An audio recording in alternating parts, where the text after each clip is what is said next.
최근에 금 가격이 급락을 한 10% 빠졌죠. 그런가 하면 은 가격도 한 30% 정도 빠졌다는 거예요. 빠진 이유가 뭐냐 하면 트럼프 대통령이 차기 FRB 의장으로 의회 인물을 지명을 한 것이 계기가 됐다라는 거죠. 그런데 문제는 뭐냐면은 트럼프 대통령이 차기 FRB 의장으로 누구를 임명을 하든 간에 그 사람은 트럼프 대통령의 뜻대로 움직일 수가 없어요. 만약에 그 사람이 완전히 개차반이지 않는 한 인플레가 폭등을 하든 말든 금리를 트럼프가 내리라고 하니 나는 딸랑이야. 트럼프가 FRB 의장을 시켜줬으니 금리를 확 내려버릴 거야 라고 하게 되면은 어떻게 됩니까? 이 FRB 의장은 말할 것도 없고 트럼프 자신이 날아가 버려요. 취임해가지고 트럼프 대통령의 시키는 대로 정책을 하게 되면 미국 경제가 망가질 거예요. 미국 경제가 망가지는 걸로 인해서 AI 거품이라든지 금이라든지 은가격도 거품이 다 꺼질 거예요. 아니면 지금 파월 의장의 정책 기조를 그대로 이제 유지를 한다라고 하면은 이런 거품들이 꺼질 가능성이 높겠죠. 금리를 쉽게 안 내린다든지. 왜냐하면은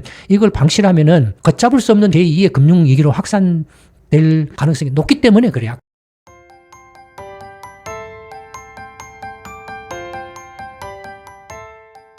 안녕하십니까. 김광수 경정수의 김광수 소장입니다. 최근 금 가격이 폭등락을 했는데요. 그와 관련해서 말씀을 좀 드려보도록 하겠습니다. 그에 앞서서 경제간담회 개최안의 말씀을 드리겠습니다. 2월 21일 토요일 설 연휴 끝나고 바로 직후인데요. 오후 2시에서 5시까지 3시간 장소는 서울 신도림역 1호선 2층 가온 대회의실이고요. 주제는 2026년 글로벌 경제 관련한 주제 자유롭게 토론할 생각입니다. 누구나 이렇게 참가 가능하니까요. 참가비는 없습니다. 시간 되시면 참석해서 같이 한번 이야기를 나눠보시기 바랍니다. 그러면 이제 금 가격 폭등락에 대해서 말씀을 드려보도록 하겠습니다. 보시면 이제 도표는 2008년부터 2026년 1월까지의 금 가격 추이를 나타내고 있습니다. 밑에는 이제 은 가격 추이를 나타내고 있고요. 그다음에 이제 비트코인 2015년부터 최근까지의 비트코인 가격 추이를 나타내고 있습니다. 보시는 것처럼 이제 최근에 이제 금 가격이 트로이온스당 5,000달러에 달했다가 갑자기 이제 5,600달러로 튄 다음에 다시 이제 4,700달러까지 급락하는 그런 상황이 발생했습니다. 은 역시 트로이온스당 100달러 선까지 이렇게 올랐다가 다시 이제 120달러를 돌파한 후에 85달러까지 급락하는 그런 상황이 발생했는데요. 그래서 금 가격은 한 10% 정도 급락을 했고 은 가격은 한 30% 가까이 급락하는 그런 모습을 보였습니다. 가격 추이를 보면 굳이 이건 뭐 설명하지 않아도 다들 직관적으로 이렇게 아실 수 있죠. 완전히 이건 이제 투기에 의한 거다. 근데 금 같은 경우는 이제 수요가 크게 두 가지로 갈라지죠. 화폐용 수요가 있고 비화폐용 수요가 있죠. 화폐용 수요는 이제 뭐 중앙은행이 이제 외화 자산의 하나로서 이제 보유하는 게 있고 그게 화폐용 수요고 또 하나는 이제 골드바라든지 금화라든지 금괴라든지 이런 거 있지 않습니까? 뭐 그런 것들도 이제 화폐용 수요에 들어가죠. 뭐 ETF라든지. 반면에 이제 비화폐용 수요는 산업용 수요가 있고 보석 장신용 수요가 있죠. 그런 점에서 보면은 산업용 수요와 보석 장신용 수요가 금의 실수요죠. 화폐용 수요는 이제 그냥 창고에 보관하기 위한 그런 정도의 수요죠. 그리고 이제 이 화폐용 수요하고 비화폐용 수요의 비중은 되게 반반 정도예요. 반반 정도인데, 그러니까 지금 이제 문제는 이렇게 금이나 은 가격의 폭등에 문제를 일으킨 건 뭐가 일으켰냐면 화폐용 수요에 의해서 이렇게 금이나 은의 가격이 폭등한 거죠.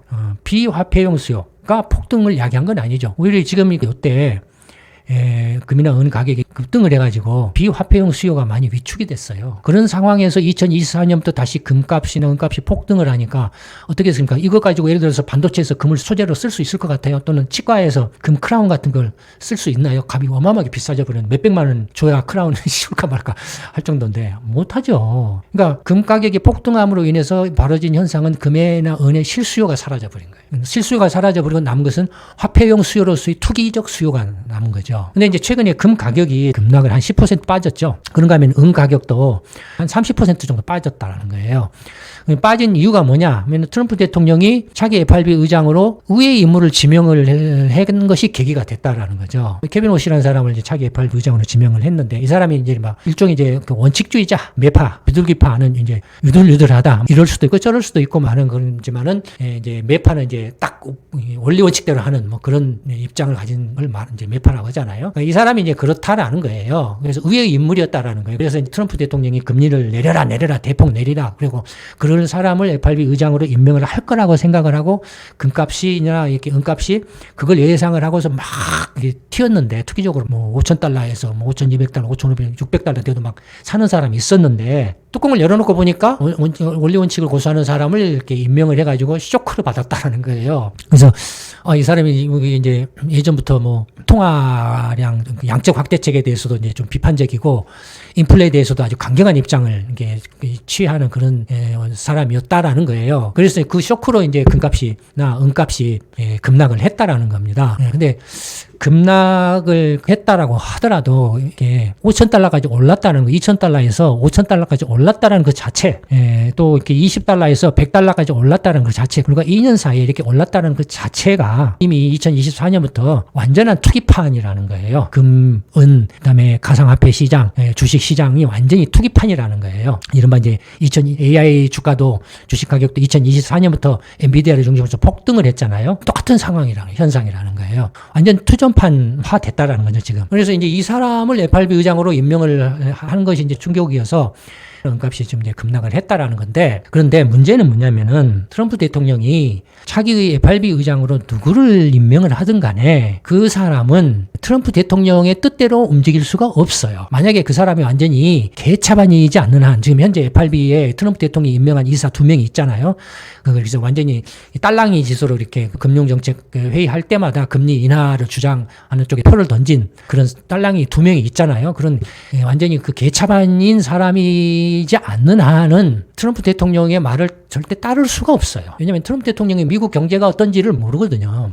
모르고서 그냥 마구잡이로 부동산 사업자 입장에서, 사업가 입장에서 금리가 낮은 것이 좋다라는 게 막연한 고정관념으로 금리를 내려라고 이렇게 막 떠들어 제끼고 있는 것 뿐이지. 그러면 도대체 왜 누가 FRB 의장이 되더라도 트럼프 대통령의 말을 따를 수 없는가에 대해서 한번 말씀을 들어보겠습니다. 이유는 미국 경제의 구조적인 특징이 있어요. 미국 경제는 다들 잘 아시는 것처럼 개인 소비주도 경제예요. 구체적으로 보면은 이제 미국의 실질 GDP 성장률 중에서 개인 소비 지출이 기여하는 기여율이 이제 초록색 선이 10년 이동평균선인데, 여기 희미한 초록색 선이 이제 그 기여율을 나타내는데, 워낙 들쑥날쑥하니까 추세 좀 평활하기 위해서 이제 10년 이동평균선으로 이렇게 해놨어요. 보시면 1990년을 기점으로 해서 1990년 이전에는 대개 개인 소비가 미국 실질 경제 성장률의 한 60% 전후 정도, 되게 60% 밑에 정도로 기여를 한 반면에 1990년 이후부터는 푹 뛰어가지고 70% 이상, 그러니까 미국 경제의 성장률의 70% 이상을 개인 소비 지출이 차지를 하고 있어요.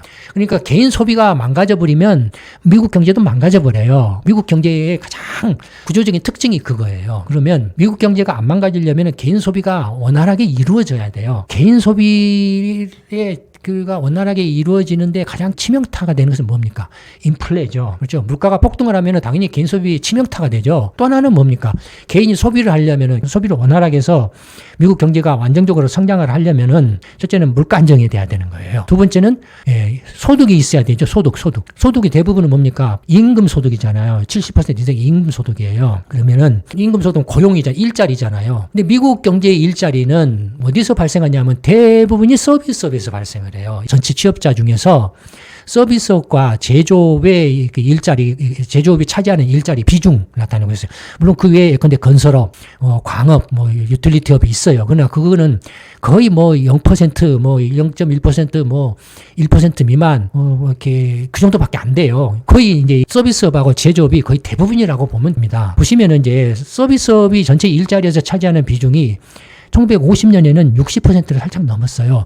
당시 제조업이 차지하는 일자리 비중이 30%를 넘었어요. 지금 제조업 강국이라고 하는 한국, 일본, 중국, 독일 같은 나라의 경우에 제조업이 차지하는 일자리 비중이 한 20%에서 30% 정도, 그 정도 돼요. GDP 비중도 그 정도 되고. 그런 것으로 보면은 미국은 이때는 제조업 강국인 시절이었죠. 이때는. 그런데 이제 1980년대 중반 이후부터는 어떻게 됐습니까? 제조업 비중이 계속 줄어들어가지고 2010년부터는 이제 10%까지 떨어졌다가 최근에는 8%까지 떨어지고 있어요. 제조업이 전체 비농업 취업자 중에서 이 제조업 취업자가 차지하는 비중이 8%까지 떨어졌어요. 반면에 서비스업은 85%까지 늘어났어요. 그러면 자, 개인 소비 지출이 미국 실질 성장률에 차지하는 비중이 1990년부터 70%를 훌쩍 넘었었다. 일자리도 이 서비스업이 거의 90년대부터 80%를 넘었다. 1990년부터 미국 경제는 하드한 제조업 경제에서 소프트한 서비스 경제로 바뀌었다라는 거예요. 벌써 35년 전에 1990년부터 미국 경제가 그런 패러다임이 바뀌었다라는 거예요. 그러니까 미국 경제 특징이 개인 소비주도 성장 경제인데 그 소비주도 경제 성장을 이렇게 지속적으로 안정적으로 해온 것은 일단은 물가가 안정되어 있었다라는 것. 지금까지 물가가 안정되어 있었고 일자리는 서비스업을 중심으로 지속적으로 안정적인 증가세를 보여왔다는. 그래서 미국 경제 성장률도 안정세를 유지했다라는 거예요. 그런데 팬데믹 이후에 인플레가 폭등을 하면서 어떻게 되겠습니까? 개인 소비가 타격을 받죠. 물가가 폭등하니까. 그러니까 미국 경제도 둔화됐거든요. 그러니까 미국 경제가 지금 불확실해요. 물가가 폭등을 해가지고 그 여파가 계속 누적돼가지고 누가 FRB 의장이 되더라도 그 사람이 조금만 미국 경제에 대한 기본 상식이 있는 사람이라면 미국 경제는 개인 소비 주도 경제야.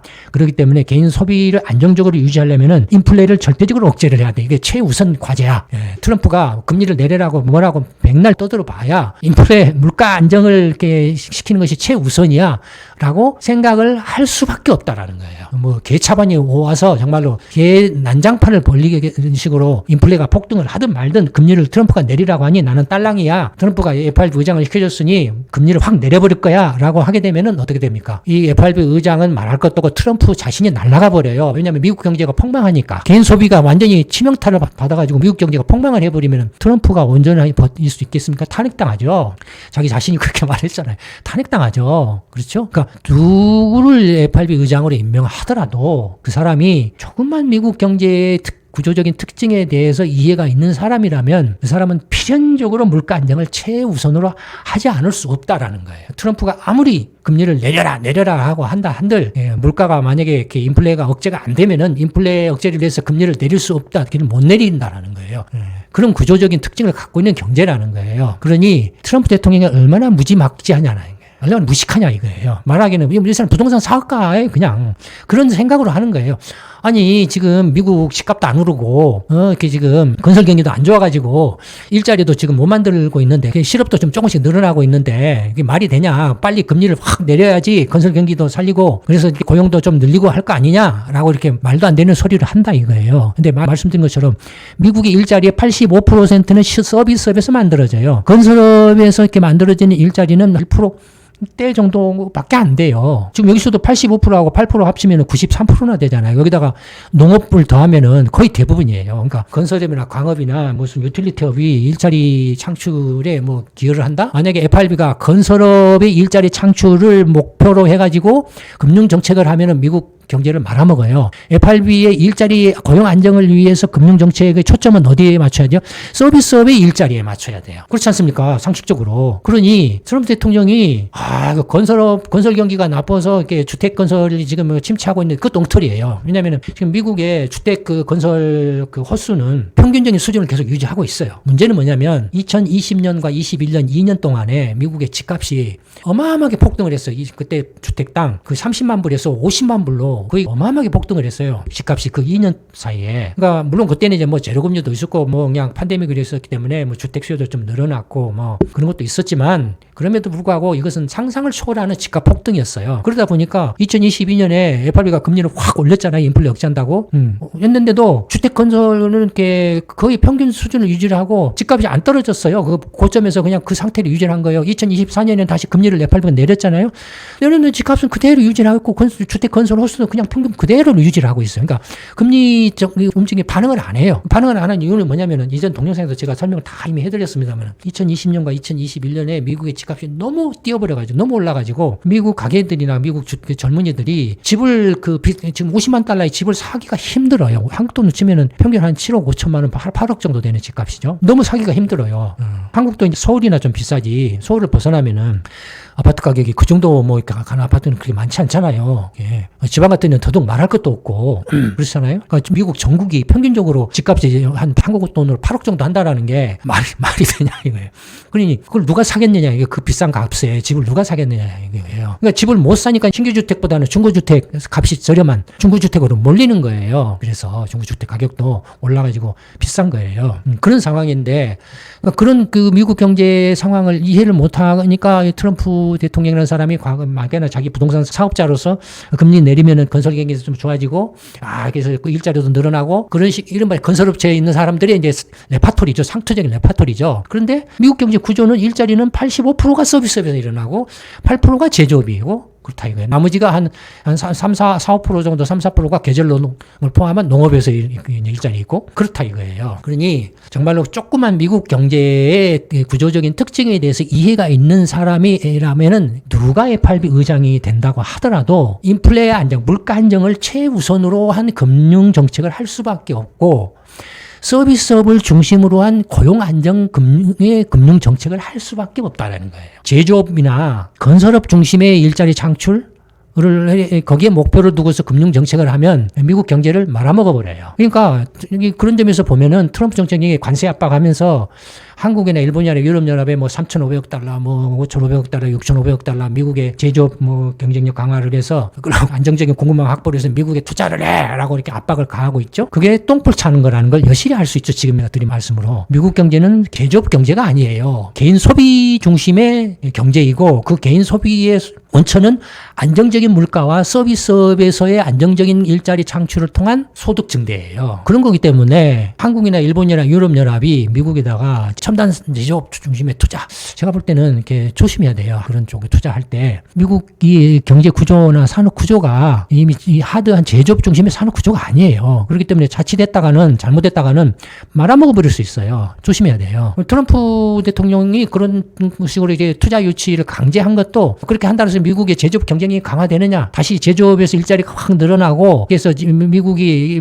한국이나 중국이나 일본 뭐 독일처럼 제조 강국으로서 다시 이렇게 부활하느냐? 택도 없는 소리예요. 택도 없는 소리예요. 경쟁력이 없어요. 이미 그렇게 돼버렸어요. 그렇기 때문에 트럼프 대통령이 하는 그런 투자 강요 정책은 똥볼 차는 거예요. 실제로 미국 경제 서비를 이끈 것이 서비스업이에요. 문제는 뭐냐면은 그 FRB의 실책이 있어요. 어떤 실책이냐면은 FRB가 자산 가격 부양형의 금융 정책을 자꾸 그런 쪽으로 가려고 한다라는 거예요. 대표적인 사람이 누굽니까? 버냉키 의장이죠. 버냉키라는 사람이 글로벌 금융 위기 때 FRB 의장이 돼가지고 이제 2010년부터 이제 이른바 이제 헬리콥터 머니, 양적 확대책, QE 이런 것들을 했죠. 그 평가는 이제 그래서 미국 경제가 글로벌 금융 위기에서 벗어날 수 있었다라고 이야기를 하고 있죠. 근데 저는 입장이 달라요. 어떻게 다르냐면 2010년에 그 이제 글로벌 금융 위기 때 미국 경제가 그 글로벌 금융 위기에서 벗어날 수 있었던 것은 물론 FRB가 이게 제로금리로 이렇게 정책을 추진하고 그다음에 양적 확대책이라든지 유동성 공급을 대량으로 공급해서 미국의 신용 위기를 막았죠. 금융기관이 연쇄 파산하는 걸 막았잖아요. 예, 막았죠. 그러니까 그건 평가를 할 만해요. 하지만 문제는 뭐냐면은 제로금리 정책이라든지 양적 확대책의 그 규모나 적정성이죠. 규모나 기간이 과연 적정했느냐. 양적 확대책의 출구 전략을 2015년에 했는데 그게 과연 적정했느냐. 제로금리 정책 또 이제 2015년부터 이렇게 출구 전략을 하면서 금리를 인상하기 시작했는데 과연 그게 적정했느냐 하는 거예요. 그것이 미국 경제를 되살렸냐 하면 그렇지 않아요. 2010년부터 2015년 사이에 미국의 부동산 시장이나 주택 시장은 개판이었어요. 그 후유증으로 개판이었고 뭐 미국 경제 자체도 금융 정책으로서 이렇게 떠받칠 수 있는 그런 경제 분야는 개판이었어요. 그런데 2010년 이후부터 최근까지 미국 경제를 떠받친 건 FRB의 금융 정책이 아니라 뭐였습니까? 스마트 혁명이었죠. 애플의 스마트폰을 필두로 해서 팡스로 불리는 그런 구글이나 아마존이나 SNS 회사들이 좀 이게 그 당시 이제 페이스북 메타죠. 뭐 이런 그 회사들이 혁신을 일으켜가지고 서비스업 분야에서의 대규모 일자리 창출을 했죠. 그것들이 미국 경제를 금융위기의 충격에서 벗어나게 한 원동력이 됐죠. 그러니까 지금 미국 경제 소비주도 하고 서비스업 중심의 일자리 창출 경제 구조를 하는 것하고 논리적으로 지금 앞뒤가 맞잖아요. 앞뒤가 맞잖아요. 그러면 FRB 그때 버냉키 의장이 헬리콥터 문제는 뭐 어떤 결과를 초래했느냐? 주가를 띄웠죠. 부동산 가격은 못 띄웠어요. 워낙 그냥 부동산 거품 붕괴로 인해서 타격이 컸기 때문에 부동산 가격은 나중에 떴어요. 한참 후에 떴어요. 뜬 것은 상업용 부동산. 이제 떠받쳤죠, 일부. 그 뭐라 할까요? 내가 주가가 폭등해서 주식 부자고, 이렇게 집값이 폭등해서, 이렇게 부동산 부자고, 내가 이렇게 부자가 됐으니, 그걸 뭐, 이렇게 여행도 가고, 뭐, 이렇게 고급 자동차도, 고급 가구도 사고 막 하자. 세컨드 하우스도 막 사자. 이게 이제 이른바 웰스 이펙트다.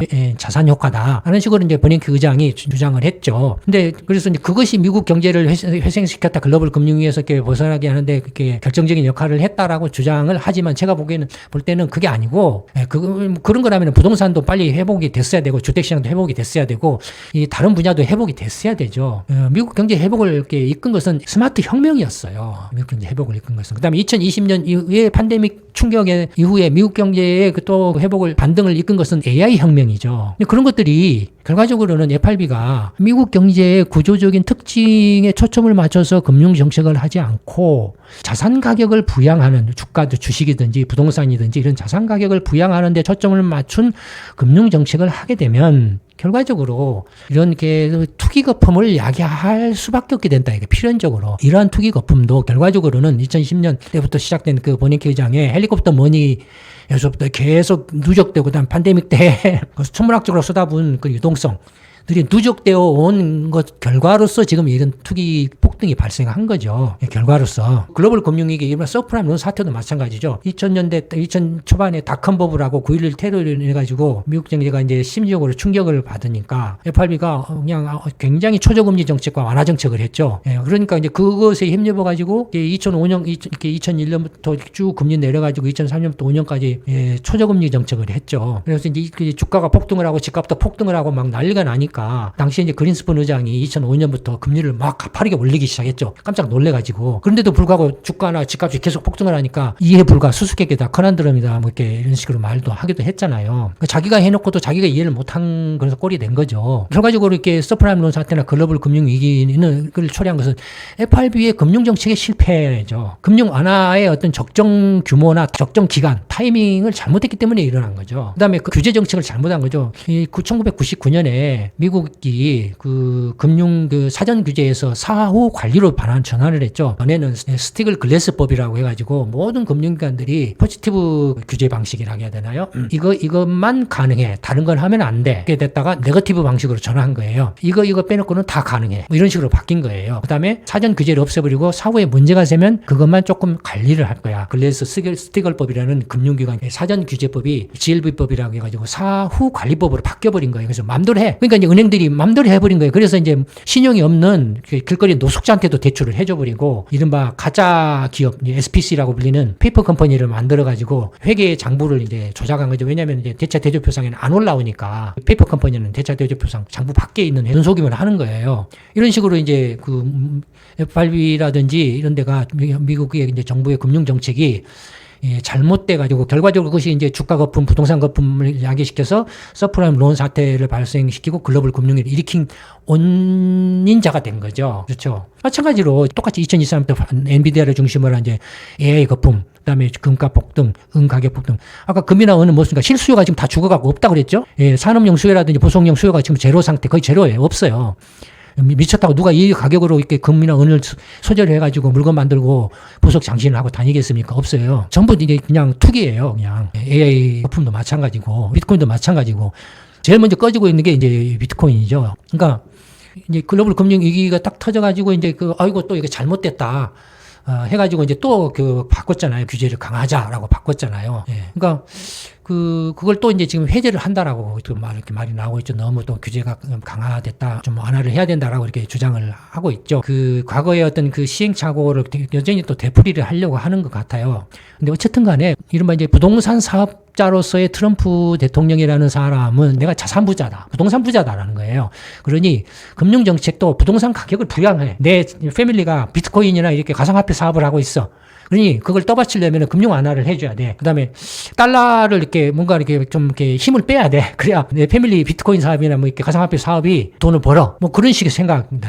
그래서 이제 금융 완화, 금리를 내려라. 그래서 자산 가격 부양형의 금융 정책을 할 수 있는 사람을 FRB 의장으로 이제 하려고 한다 이거예요. 처음에도 이제 파월 의장도 그런 생각으로 이렇게 임명을 했었죠. 근데 파월 의장 같은 사람이 이제 이런 미국 경제의 구조적인 특징이 어떻다는 걸 알고 있기 때문에 당연히 이제 물가 안정과 일자리 서비스업 중심이 중심의 일자리 창출에 초점을 맞춘 금융 정책을 해야 된다라는 그런 입장을 고수를 하고 있는 거죠. 근데 이 사람이 이제 신임 FRB 의장이 만약에 이렇게 취임을 해가지고 트럼프 대통령의 시키는 대로 만약에 금융 정책을 하게 되면 미국 경제가 망가질 거예요. 그러면 미국 경제가 망가지는 걸로 인해서 이제 미국의 뭐 AI 거품이라든지 금이라든지 가격도 거품이 다 꺼질 거예요. 미국 경제가 이렇게 성장률이 쪼그라들고 개인 소비도 쪼그라들 것 아니에요? 망가질 거예요. 아니면 이제 물가 안정과 서비스업 중심의 일자리 창출을 중심으로 한 금융 정책을 이렇게 지금 파월 의장의 어떤 그 정책 기조로 그대로 이제 유지를 한다라고 하면은 이런 거품들이 꺼질 가능성이 높겠죠.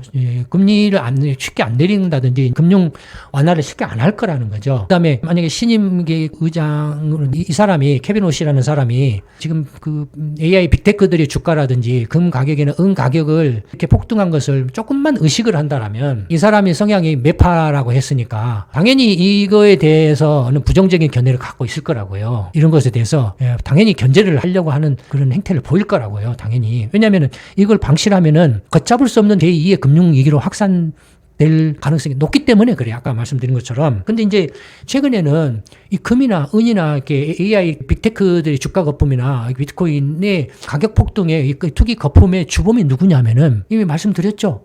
일본의 서학개미 투자자들, 한국의 서학개미 투자자들, 유럽의 서학개미 투자자들, 일본이나 한국이나 유럽의 기관 투자자들이에요. 그런 기관 투자자들이 주범이 미국 자체의 개인 투자자나 기관 투자자들보다는 그런 외부 투자자들이에요. 그래서 만약에 이 거품이 꺼지게 되면은 미국 자체만의 충격으로 그치지 않아요. 순식간에 그 이제 글로벌 금융 위기보다도 더 강한 충격파가 전 세계로 퍼져나갈 거예요. 그 충격파가. 그런 것들을 지명된 이 케빈 오시라는 사람이 원리 원칙주의자라고 한다라면 그런 어떤 잠재적인 제2의 엄청난 글로벌 금융 위기의 잠재적 위험성을 인식을 할 거라고요. 이걸 방치하지는 않을 거라고 봐요.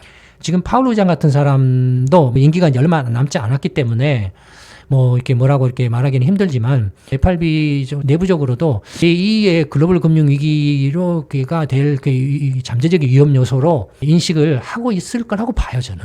그래서 이걸 견제를 하는 어떤 정책적인 어떤 조치들을 취해야 된다라는 문제의식을 갖고 있을 거라고요. 이상 이제 최근에 이제 금값 폭등락과 관련해서 말씀을 드려봤습니다. 제 말씀은 이제 금값의 폭등락 가치에 초점을 맞췄다기보다는 뭐라 할까요? 미국 경제의 구조적인 특징으로 본 이제 세계 경제의 어떤 그 금융 위기 가능성에 오히려 더 이렇게 포인트가 가 있는 이야기라고 할 수 있죠. 여러분들도 제 말씀을 참고로 해서 한번 각자 생각을 해보시기 바랍니다. 오늘 말씀은 이걸로 마치도록 하겠습니다. 감사합니다.